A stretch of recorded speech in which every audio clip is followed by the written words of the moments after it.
keep it pretty brief because I think the most important thing there is to have these guys explain a lot of what's going on. The reason I wanted to get involved is because I think there's two areas that kind of get ignored, especially in the stunt profession, in terms of injury, and particularly with any sort of anything that's considered like a mild head trauma that, you know, it's walk it off kind of attitude. And I think to separate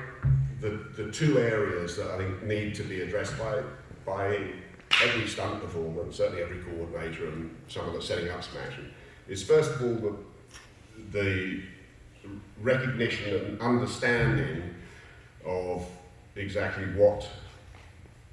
head trauma can cause, and it can be mild, and we all, certainly people in my sort of age group, grew up with the sort of the fictitious image that you're okay having 2 or 3, you know, maybe 3 or 4 concussions in your life, and it's something that, you know, you wake up, you're fine in a couple of days and you can laugh about it. But in reality, that's absolutely not the case. Every time you have one of those traumatic incidents and damage is caused, it's damage that is ongoing damage. So unless you deal with it and recognise what it is and do something about it, it'll be carried on as continued damage. And the thing that we were never taught about, certainly in my age group, that apart from being knocked out and sort of having what's obviously a concussive situation, there's a build-up of accumulative damage that gets happened with a lot of us in this profession, where there's little bumps, or they little bumps to you, they'd be considered big bumps in most walks of life, but those hits have an accumulative damage, and, you know, you don't get off free with them. It's just a fact of life. So I think the two parts of what I'd like people to get from this is that, one,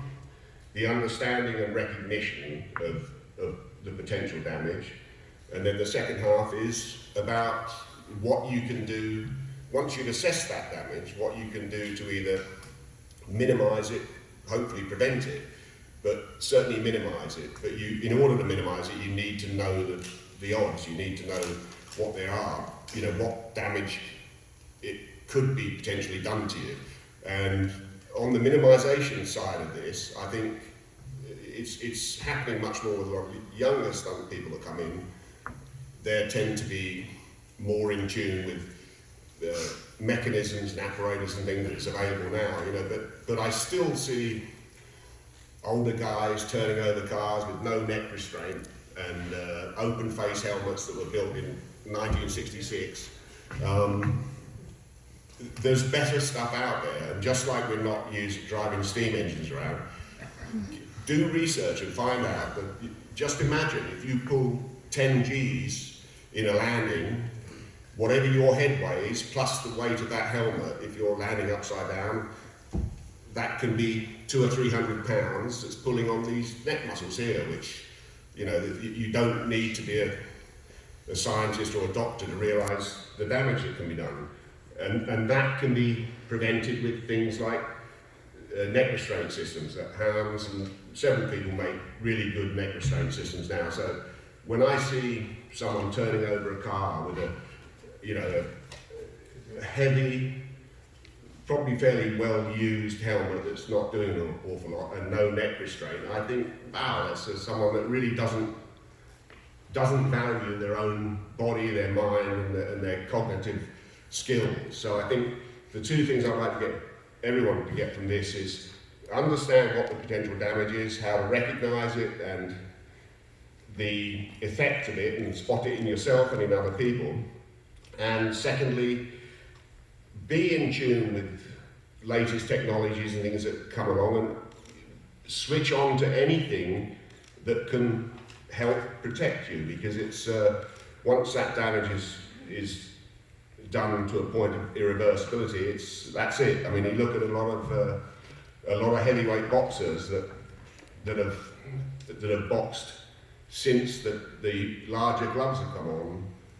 and you'll realise that there's less cuts, less splits, but much more internal damage. So it's things like that. I just want, especially the young ones that come along, to understand